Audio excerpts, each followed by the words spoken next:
All of our teachers at DPS, today's their first day back on the job at home, working remotely and getting ready for the return of students.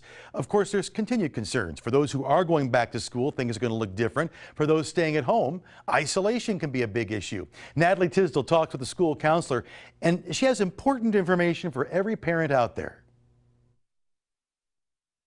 No matter where our kids are learning, at home or in a socially distanced classroom, experts agree we have to prepare them for changes, and we need to be watching for signs of depression. Safety and security, as we know, are one of the most important key factors in a kid's social, emotional, and intellectual development.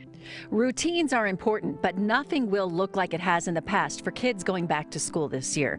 Dr. Angie Wall is a high school counselor. Through the pandemic, she has seen a big impact on the mental health of students. Kids that have never been depressed before were coming to me and reporting depression. But Dr. Wall says there are things we can do to help, and it starts with how parents are responding. Kids look to their parents on how to respond to situations.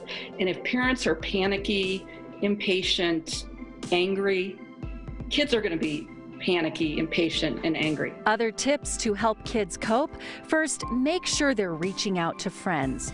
Also, ask open-ended questions. And most importantly, Dr. Wall says, listen, listen, listen.